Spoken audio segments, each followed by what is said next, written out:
गिबि गिबियावनो अननाय आरो सिबिनायखौ नोंथां बर' रायजो राजानो फिन जासिहरनाय जाबाय। दिनैहाय आं बुंनो नागिरदों जाहैबाय गिबियावनो मोनसे निउसखौ आं खमा बियो बिथांमोनाव, खारन बिथांमोननिफ्रायनो आं बे निउसखौ लानाय जादों। दा बे निउसखौ आं एसे खोन्थानो बिटिआर एकर्डनि सोमोन्दै सासे बर'नि आदा होननांगोन ना सारखौनो होननायसै आं, बिथाङा जेरैबायदि खेंफोरथि होदों मोजां गुवार, बिथाङाबो सानसे समाव आबसुनिफ्राय आबसुनि बिथाङाबो मावबोदोंमोन। थ' बिथांनि जों जाखिनि खोथा बुंनाय बेखौ एसे बर' रायजो राजाफ्रा एसे नायलांदो। बिटिआर एकर्डआव जोंनि मा दङ मा गैया बेखौ नोंथांमोना नायबानो जाबाय। जेनेबा संकुच सदियानो जों बेखौ गोदो संग्राम खालामदोंमोन। बे संग्रामाव आंबो दंफायोमोन। बै समाव आं माने बे संग्राम आफाद आबसुनि सेन्ट्रेल कमिटिनिफ्राय आं जेनेरेल सेक्रेटारि अर्गेनाइजिं सेक्रेटारिमोन आरो आं बे जोंनि लखिमपुर जिल्लायाव आनडिभाइडेड लखिमपुर जिल्लानि आंबो प्रेसिडेन्टमोन। आरो जों बेवहाय गुदिनिफ्रायनो बिथां उपेन ब्रह्ममोननि सानसुमा खुंगुरमोननि हास्थायनायाव जों बेवहाय ओंखारफादों। आरो जोंनि बै लखिमपुर जिल्ला, धेमाजि जिल्ला बा सनितपुर जिल्लानि गासैबो बर'फ्रा सुप्रिम सेक्रिफाइस खालामनो गोनां जादोंमोन आरो। अर्थात बे बुस्थुआ बड'लेण्ड जों नागिरदोंमोन डिभाइड आसाम 50-50। बे शब्दजों हारसाफ्रा गिलु बालु आतंकित जादोंमोन आरो जोंखौ जेरै हागौ ओरैहाय नाख्रेबनो बुख्रेबनो जोंखौ सिलिंखार खालामनो नाजादोंमोन, षड़यन्त्र खालामदोंमोन। बे षड़यन्त्रनि जों बलि जानो गोनां जादोंमोन लखिमपुर, धेमाजि, जनाय, सिमेन्सापुरि, गहपुराव। बुंनो थाङोबा जों कमप्लिट सुप्रिम सेक्रिफाइस खालामदों आरो जायनि फलाव बे बर' आन्दलना गोजौ थाखोआव सहैदों। आरो बे 1000 जोंनि आसाम बन्दनि उनावहाय गहपुराव बिराद न' बां सावलायनाय गावथारजालायनाय जादों। जोंनि बे ओनसोलाव खमसे खम जोंनि जुनायाव लखिमपुर जिल्लायाव 27 जन सेक्रिफाइस जादोंमोन, माने शहीद जादोंमन आरो बड'लेण्ड मुभमेन्टआव। ओमफ्राय बे गहपुरावथ' दा बुंसै गिलु बालु एकदम सारा गहपुराव अर जोंजोबदोंमोन, मानसि बहुद थैदों। बे हिसाबै आं दा गैथ'ला, बलायलांबाय। थेवबाबो बे जे होल बर' जाथिनि बे आन्दलन संग्रामाव खमावबो 5000 मानसि थैदों दा रेकर्डेड जादों। बिनि बादैबो सानथ्र'हायि मानसि, हाजार मानसि बुख्रुब जादों, जेल जानांदों, जिनाहारि खालामजादों आइजोफ्रा। जोंबो जेल जादों। आरो जोंनि बे सिमेन्सापुरि, धेमाजि, सिलाबथार बा जुनायाव न'खरसेबो बाखि थायाखै। ओरैबायदि सुप्रिम सेक्रिफाइस जादों। जों जिहेतुके कमिउनिटि बेसिसाव जों माइनरिटिमोन, जोंखौनो बांसिन नाख्रेबदों। थेवबो जोंनि बै समनि बर' आन्दलनाव बर' आइ आफा बयबो खौसेयै बारसोमदोंमोन आरो बोसोरसे जिउ दान होदोंमोन। बेनिफ्राय दुखु गैया। जाथिया मोनसे उद्धार जानायखौ मोनथारनांगौ बे लेभेलाव। दा बिनि उनावहाय बिएससि जादोंमोन। बिएससिखौ जोंहा सानसुमा खुंगुर बसुमतारिनि दैदेननायाव आबसुनि प्रेसिडेन्ट जानांगौमोन बिथाङा। बिथांनि आखाइजोंनो बिएससि मोनदोंमोन, अर्थात बड'लेण्ड अट'नमास काउन्सिल। आरो बे अट'नमास काउन्सिला ओरैनो जायाखै, हाजार बर' फिसानि जिउ दानजों मोनसे गिलु बालु बिएससि होननायखौ मानसिफ्रा नेग्लेक्ट खालामनांगौ। खिन्थु बड'लेण्ड मोननायनि मोनसे गिबि माइल खुन्थामोन। बे माइल खुन्थाखौ गायसनजेनदों जोंहा बिथां सानसुमा खुंगुर बसुमतारिनि आखाइजों। बेखौ हारसाफ्रा होनो गोसो गैया। बड'लेण्ड शब्दखौनो जोलसैयामोन बिसोरो। दे बड'लेण्ड जानाय लोगो लोगो बे जि पावारानो जाथों, नागालेण्ड बायदि जालांगोन, मोनसे लेंगुवेज जालांगोन, स्टेट जालांगोन, बेखौ गिनानै बिसोरो हाहाकार जादोंमोन। जों नुदों। जों बे आन्दलनखौ अकल बर'जोंल' नङा, बर'जों लोगोसे जों मिसिंखौ लाबोदों, राभाखौ लादों, देउरिखौ लादों, जों सनवालखौ लादों, जों नेइबार स्टेटनिफ्रायबो जों सापर्ट लादोंमोन, जों मोनदोंमोन। मिसिंफोरा सुन्दर भाबै जोंखौ कपारेसन खालामदों। जों अर्थात जोंनि बे एरियानिफ्राय स्ट्रेटेजिकेलि जों मेनटेन खालामनानै जों समस्त जनगोष्ठीखौ जों इनभल्भ खालामनो हादों। आरो जों बै समाव बे आन्दलनखौ हमलेण्ड होननानैसो दाबि खालामनाय जादोंमोन। बै समाव माने उपेन ब्रह्मनि दैदेननायाव जों फुरा सापर्ट खालामदों, मिसिंफोराबो फुरा सापर्ट खालामदों। जायनि जाहोनाव 3 मेन एक्सपार्ट कमिटियाव बिथांमोना क'क्राझाराव थांलायनानै टिएमपि मा होनना बुंदों, ओमफ्राय मोनसे बाने गोबां आवगं गोबां बिथांमोनाबो बिनि नेतृत्वखौ लानानै क'क्राझाराव मेम'रेन्डाम फैयो। नाथाय बिनि उनावहाय हितेश सरकारनि दैदेननायाव सिंनि षड़यन्त्रआव बिथां रनज पेगुमोना बिथां जोंनि दैदेनगिरि उपेन ब्रह्मनि सायाव मोनसे मा होनना बुङो बिदिखौ ईर्षा, मेगन सानाय बेबायदि फैदोंमोन। आरो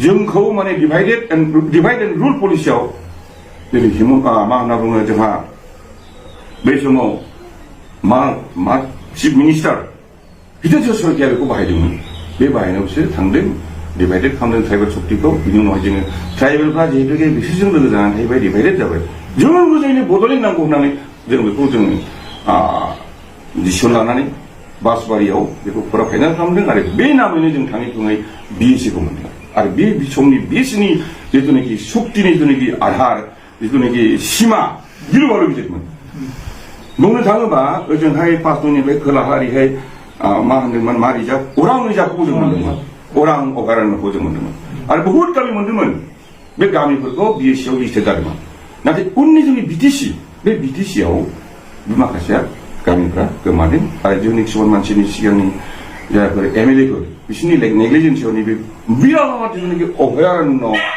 अरां अभयारण्य बे थालांदों जाय हक बिनि उनाव बे बिटिसि जादों बिटिसिया सुन्दर भाबै सोरबा गोरों मानसिनि दारै ड्राफ्टिं जादों बे ड्राफ्टिंआव 6 शिड्युलनि कमप्लिट मोनसे पावारखौ मोननाय जादों अर्थात बे जोंनि ट्राइबेल लेण्ड जाबाय आरो बे जिनिसखौ संबिधानाव बै 6 शिड्युलाव हाबनायनि उनावहाय जोंनि मोनसे थेलेबलेबबाबो फिसाब्लाबो मोनसे फुल फ्लेज 6 शिड्युल जादोंमोन आरोना बिटिसिनि पावार एन्ड फांसन आरो दानि गोदान जिथु एकर्ड जानाय बिटिआरनि पावार एन्ड फांसनफोरा मा फाराग दं बेथ' एकदम कमप्लिट फाराग बेयावथ' जेबो गैया उल्टा दानदोंसो बिटिआराव फुरा दानजोब्बाय गैला 6 शिड्युलनि मोनसेबो बुस्थु बेवहाय अरिजिनेल 6 शिड्युलनि पावारफोरखौ दानजोबदों बे षड़यन्त्रमूलक भाबै बे जोंनि हेमन्त बाबुमोना बामोनफोर थांनानै जोंनि सेंखौ थगायनानै बेखौ लाना थांदों बे जिनिसा जिहेतु 6 शिड्युल बे 6 शिड्युला नर्थ इस्टआवल' दङ इन्डियान नर्थ इस्टआवल' दङ बे बुस्थुआ आसामनि बादै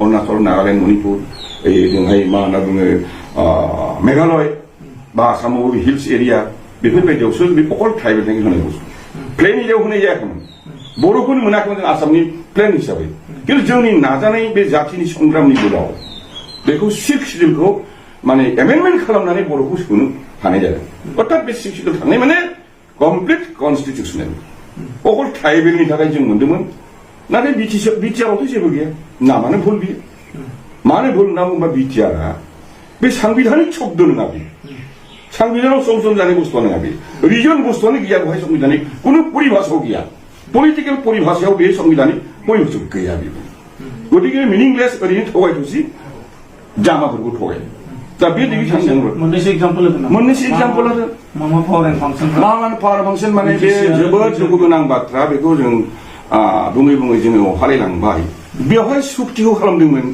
मर माने मोनसे जोंनो जायगा बारायनो थाखाय अगमेन्टेसननि खोथा दंमोन पावारनि अगमेन्टेसन मेनिफ्राय माने लेन्डनि एरियानि अगमेन्टेसन बेबायदि होननानै होनदोंमोन आरो बेवहाय माखासे पइन्ट होदों जायखौ लानानै जोंनि आबसुनि बे दानि जिथुनाखि सिगनेटरिफोर बिथांमोना बेखौ माने कमप्लिट एकेबारे माने कमप्रिहेन्सिभ आरो फाइनाल होनना बुंदों जायखौ लानानै जों दुखु मोनदों माबोरै कमप्रिहेन्सिभ जाखो बियो कमप्रिहेन्सिभ माने मा मोननो गोनांखौ जों मोनजोबबाय फुराफुरि आरो बेफोर फाइनाल अथ'थ' जेबो गैया मानो गैया होनबा नोंथांमोना नाय 6 शिड्युल बे बिटिसि शक्तिनि गासै बुस्थु सांबायनो बर' ट्राइबेलनि मादे रावबो थानो मोना थानो मोनदोंब्लाबो जायफ्रा सिगांनिफ्रायनो थाखानाय बनाफाइड सिटिजेन बिसोर थानो मोनो उनाव फैनायफ्रा थानो मोना जायनि थाखाय हाइ कर्टनिफ्राय एभेक्सन खालामनांसिगौ बिसोरखौ होननानै बारे बारे अर्डार होदों बेथ' जों बुंनाय खोथा नङा कर्ट कासावनिफ्राय फैनाय ट्राइबेलनिसो बुस्थुखा बेखौ बे 15 बोसोराव रोङोमोनब्ला गोरों मानसिफोरा दङमोनब्ला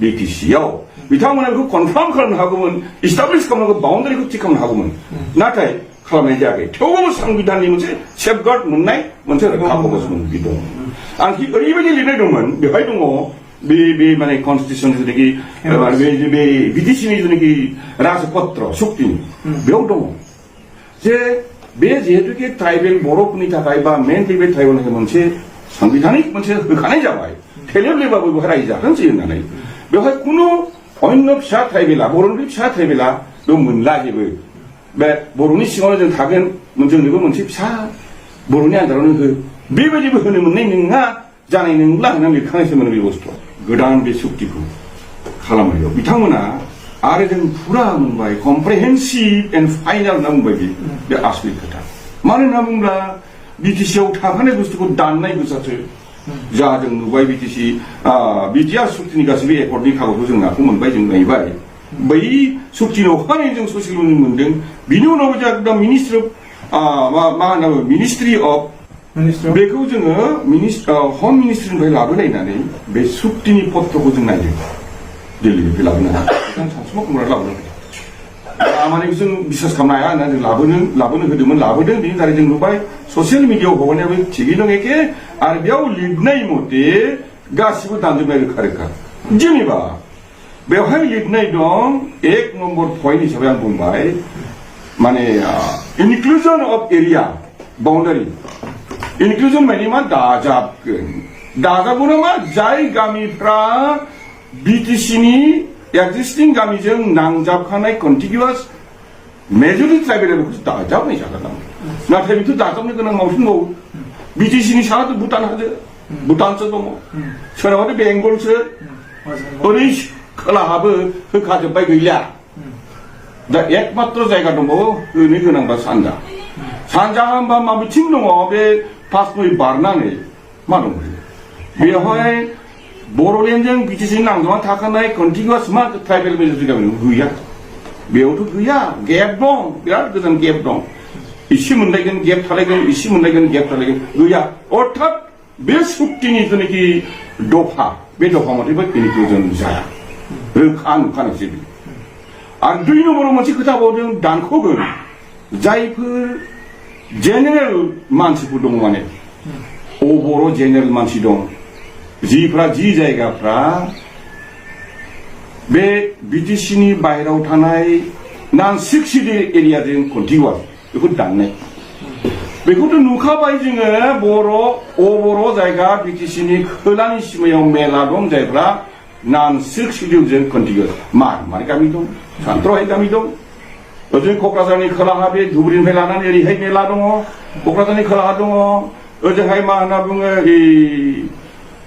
बङाइगावसिम आप टु माने उदालगुरिसिम भकतपारासिम गासिबो सानथ्रहाय गामि दं बङाइगावथ' थबसो जलांगोन बे गावनि एरियाखौ लायोबा ओजोंहाय मा होनना बुङो बिजनियावबो एकदम हाजोसिम थब्लं लाङो नाम बर'फोरखौ हिसाबै लानांगौब्ला बरपेटाखौ थबस' जयो बर'ले थुख्रा थुख्रा जागोन आरो मा आसि खारा खारा नेट गिजि बायदि जाजोबगोन आरो होमब्ला बेखौ दानख'नांगौब्ला सुक्तियाव होखानाय मथे दानख'नांगौब्ला फिउचाराव बड'लेण्ड जानाय माबा मोनसे सेपारेट जेबोआनो गैला बेवहाय बामोन बुदिजों दानख'जोबखाबाय खुसि जाबाय बेखौ बर'फ्रा जोंना माखासेया गैला दानख'जाबाय बिनि उनावहाय मोनसे खोथा दङ मा after demarcation after boundary demarcation बे फाइनाल जानायावहाय बेयाव जि एसे बर' जायगा थागोन बेखौ माने बर'लेण्डनि बिटिसिनि 40टा सिटनि जायगायाव एमसिएलए गेलेग्रा बे जोंनि समस्ति दङ 40टाखौ बाहायनानै 60टा होगोन बुंबाय बे 60टा होनायखौ मा बुंबाय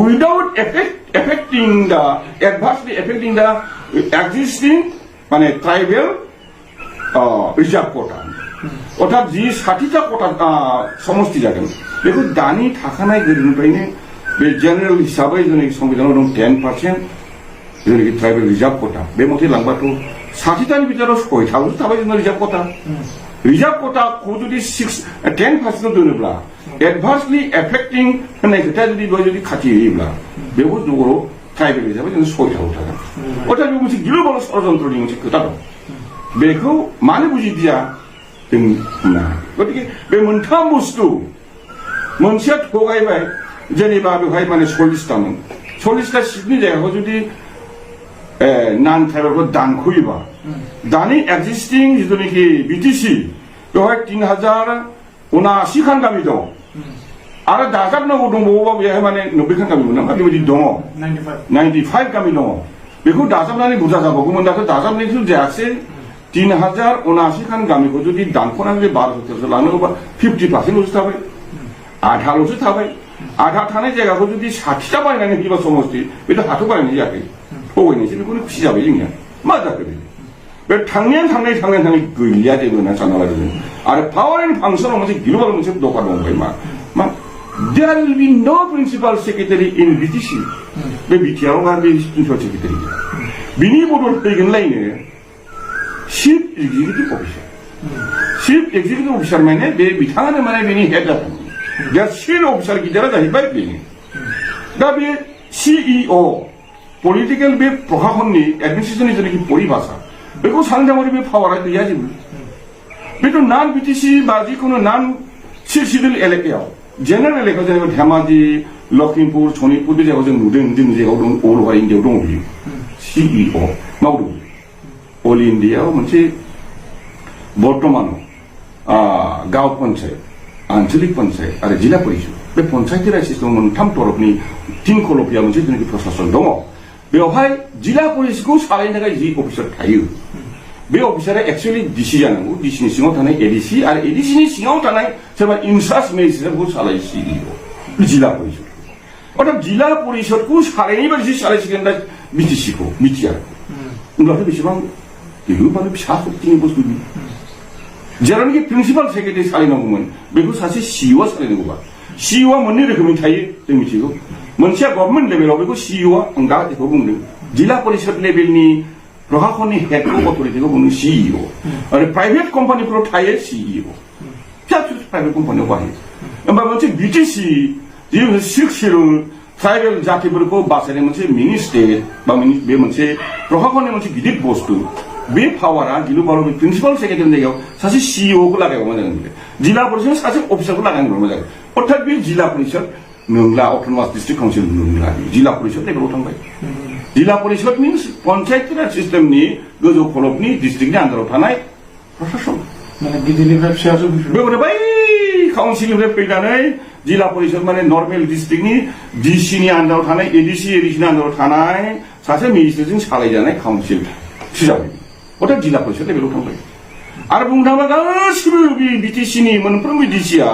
बे समस्त बुस्थुखौ नायगोन होननानै आं लिरनाय अर्थात बे जिल्ला परिषद जाबाय अर्थात बेवहाय मा होनना बुंदों बे बेखौ माने डिसिफ्रासो सालायसिगोन आरो जायनि थाखाय दिनैहाय इएमफ्राबो जेबो पावार गैला बिसोरनिखौसो बिदि सार होननाय बायदि जादों होननानै खोनागासिनो दं आरो बिनिख्रुइबो बांसिन मा जाबावबाय 16था गुन दाना लांबाय गैला बेफोर होमबा जेबो गैला बेखौ लानानै रंजागासिनो दं आरो 7 नम्बर दफायाव मोनसे दंबावो मा बे बिटिसिनि सिङाव थानाय जेसेबां हाहु बे सरकारि हाहु ग्रेजिं लेन्ड कास्ट लेन्ड वाटार बडि जेसेबां एरिया दं बेखौ लानानै गभर्नमेन्टआ दा माने आसाम गभर्नमेन्टआ बेखौ माने पावार बाहायसिगोन गोसो जायोबा इलिगेल एनक्रोचारफोरखौ इलेक्सन खालामनो हागोन अर्थात बिटिसिआ पावार गैला हागोन दिसपुरनिफ्राय आरो खोनादों ट्राइबेल वेलफेयारनि थाखाय मोनसे आर्ट डिपार्टमेन्ट गोदान दादों बे ट्राइबेल वेलफेयार डिपार्टमेन्टनि हेडक्वार्टारा गुवाहाटियाव दङ समस्त फाइला थांसिगोन दिसपुरावसो दाथ' जेबोआनो गैला बे चिफ हिसाबै जोंहा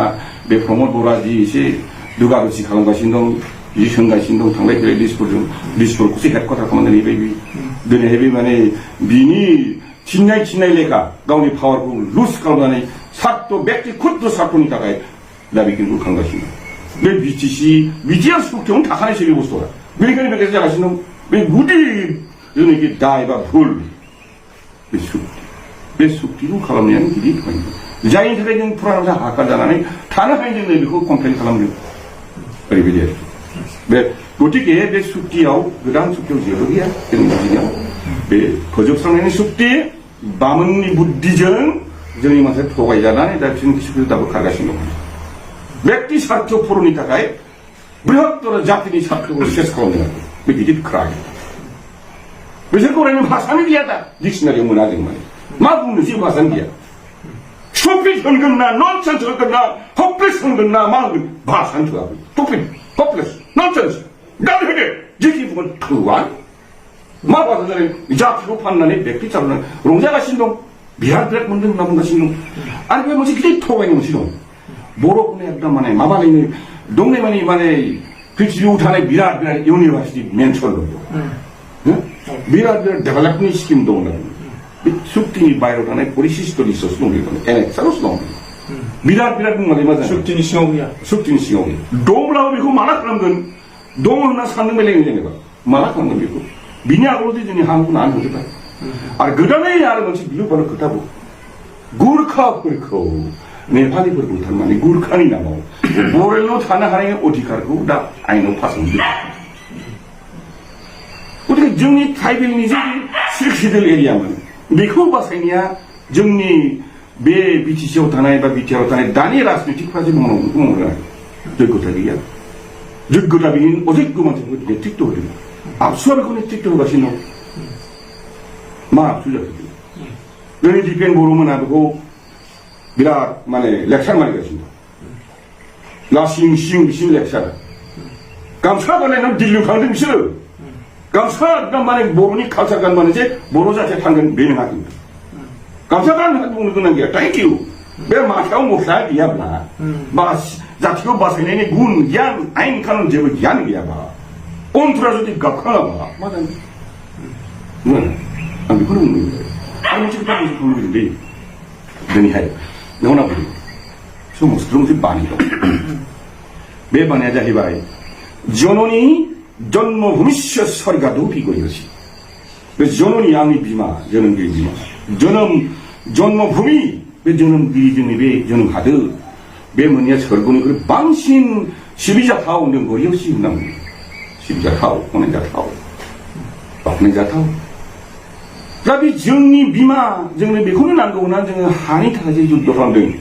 정리 전원 풀이 가까운 그러니 왜 동네면이 라이저가 잡아 그러니 왜 뭐로 앱수 안 돌려 그러면 파이팅 하는 거거든요. 왜 저는 풀이 하더니 다 이렇게 하는 거거든요. 왜 그러더니 하이 지랍다라니 막아서 파워하고 나가기 싫어. 어라 미마고 판단이 불리기 싫어. 미마 판단이 아가라서 싫어. 그니 컨트롤이 불능 없어. 미셔. 어인네 그런 거 어인네 심하니 맞는 싫어. 판단자가 싫어. 매일 천리가 판단자 hormat. 어라 정리 비만이 너는 풀이 그리고 전바 성자이면 판단이지 않냐는 아래 미셔지 탕파나 가야 되는 거죠. tapi sabi bato jung thang hayu dai pha sukti khalman sin lu ja hi bai bima ko sunba phan bai shi phannan thaina ni chere besin thabai ne ko ma ne boroni bima ko serba langna thangba jung thang thai phane psa ko lokkhija hlu be lokkhija pamot boromona saba lokkhija 좀 보았다야. 너희 시시하는 법 같아 가면 니라스 어서고 우리 서이보다기 미셔서 가도 니만이 불이 매전이 되는 하데도 판난잖아요. 파워 방송도 판나잖아요. 만이 하고 호가 되면이 막 판난잖아요. 정말 밥비유 뭐래니가 그 처음이 오베 그 거모자 비유 하얀 노릇하면 만 죽기가는 그만에 그만큼 안더니만 하얀 자고 미니도 그냥 하이란다는 그런 거라고 이거 하이란다는 하까자는 머리 칼거는 거니 막은 숙딩이 오늘 거든요. 포라나면 깝라베라는 조소사자는 미치컴. 그거 좀 고미티보다 하는 먼저 계속 나는 남자래. 아 이거 뭐 이거 그냥 잡고 가면 넌 능고 그런 거라면 그 누구 하면 이거 잘 봐. 미디어편에 좀 파이트가 안 먹어. 안 붙여서 파이트 없어. 왜 사회 운동을 하? 근데 파이트이나 뭐지 자나면 미루나. 저는 뭐 그거 안 들리는데 아이가 이따 뭐는 기사하는 거 불려요. 아니, NDP는 생각하고 지금 묻는, 고프로가 실제 좀 하는 건데, 무탕으로 보면 저거 토가이 바이, 좀 토가이자 바이. 아니, 왜 오늘 미치는 거는 시험은 고프로. 응? 저는 그 모양상에 된 거 바이, 뭐 보시면 지금 랑나는 숙지 가라 바이, 숙기 가라 바는 지금 나도 하나, 미션 갓 하는 남 당연히 시험은, 아무리 시험은 갓나 보는 거지. 어떻게, 너네 하에 몇 개트라와면, 안 배도 그거 시작하면 미탕은 하면 그런 거라고 보시든, 미션 갓 하면 난. 그래 왜 미사서 갓 그러는데 건 그거더니 미탕하고 저자 그날에 묵는 거라는 거지. 감독도 안방감. 때 매정이 숙디니 아성 숙디 있는 거. 여기 고래 앞에 여기 미사서 갓 하면 미탕하나 미니간에 몇 숙디고 너희 해배 그 다진 니네 이거 하는 거. 나보디게 안에 한번 생내 매 숙디니 디퍼런스가 뭔가 미티시아도 테스트 상비담이 그래 갖고 보스 동어. 그 단난 그냥 마음이 부딪힌 단은 안에 매배리 제법이 가면 되지. 이거 좀 많이 하야. 어떻게 그거 좀 아야하고 이 그거 가오래게 그거 좀 많이야. 그 안에 이거 좀 이거 반피난 거든 얘라고. 자인이 다가이 전에 그 갑칸나네 미팅 카라나네 감이 그 단는 문화 나네 배 바운다리 커미션이 같이야 몰라 당난 좀 기만 가는 거. 메모런담 비준 거기라 담을 그날 एकदम 그때 뭔 우리 지나가 좀 메모런담. 전형한 거 이거. 왜라운이 배경 소는가? 정리해 그 다니면 새로 다는 것이 그런 된 거예요. 만약에 지금 타이벨이 매일 커미션 지않으면 비비바마 미탕정말 해야 되는 미탕을 그러는 기 또또 만에 안 들으면 거기 또대 노래 또또 나가게 빌려 거려. 뭐 니 사들 이렇게 빌려 뭐니 사들 같은 게 이렇게 다이렉트 눈에 비 বিবিবানানো এই বিষ্মতিয়ারি আপনি আইছে যুদ্ধ হয়েছিল আপনার লগত বে chief secretary মানে গরিব আসাম গভর্নমেন্ট বে চিফ সেক্রেটারি মানে ইথান যাবাय আইছে বিচার বে চিফ সেক্रेटारि नावसो कष्ट थायो बे बर'खौ मोजां मोनग्रा सासे माने अफिसार बिथाङा जोंनो बे बिटिसि नि बै बिएससि नि बै समनि सानथुमा डिमान्ड मथे लिरना होजोबदों बेवहाय बिएससि मोनदों बिएससि होनो नागिराखै बरायलेण्ड शब्दखौ मोनदानो रागा जोंसो आरो लास्टआव एकदम सासे सेन्ट्रेल मन्त्रि राजेश पाइलटआ फैनानै जोंनि मानसिखौ मोजां मोननानै गुवाहाटियाव फैनानै बाध्य होनानै हितेश सखिखौ सुइ खालामदों खारन बिएससि समाव बिथाङा डाइरेक्ट माने गुवाहाटी बजार बे माने विमान बन्दराव हितेशखौ सुइ होयो आखाजोंनो सुइबाय बै दिननिफ्रायनो बड'लेण्ड माने अट'नमास काउन्सिल बे गायसनजेनदों बर'फोरनि मोनसे गिदिर माइ खुन्था बिथां जोंहा सानसुमा खुंगुरनि आखाइजों गायसननाय जादों नाथाय बेयावहाय बिदि खायदा खालामनानै एख्लायनानै प्रेमसिं ब्रह्मखौ लाबोदों बे रोखोमनि षড়যন্ত্র आरम्भ जाबाय थादों जाय हक बिएससिनि आसोल बर'लेण्डनि बे प्रथम आन्दोलननि माइ खुन्थाया जाहैबाय गायसनगिरि सानसुमा खुंगुर बेखौ आं बुंला बिटिआर एकर्डनि सायाव जे पिआइएल होबाय नोंथांमोनहा ज' जानांगौ होननानै आं खालामदों आपिल खालामदों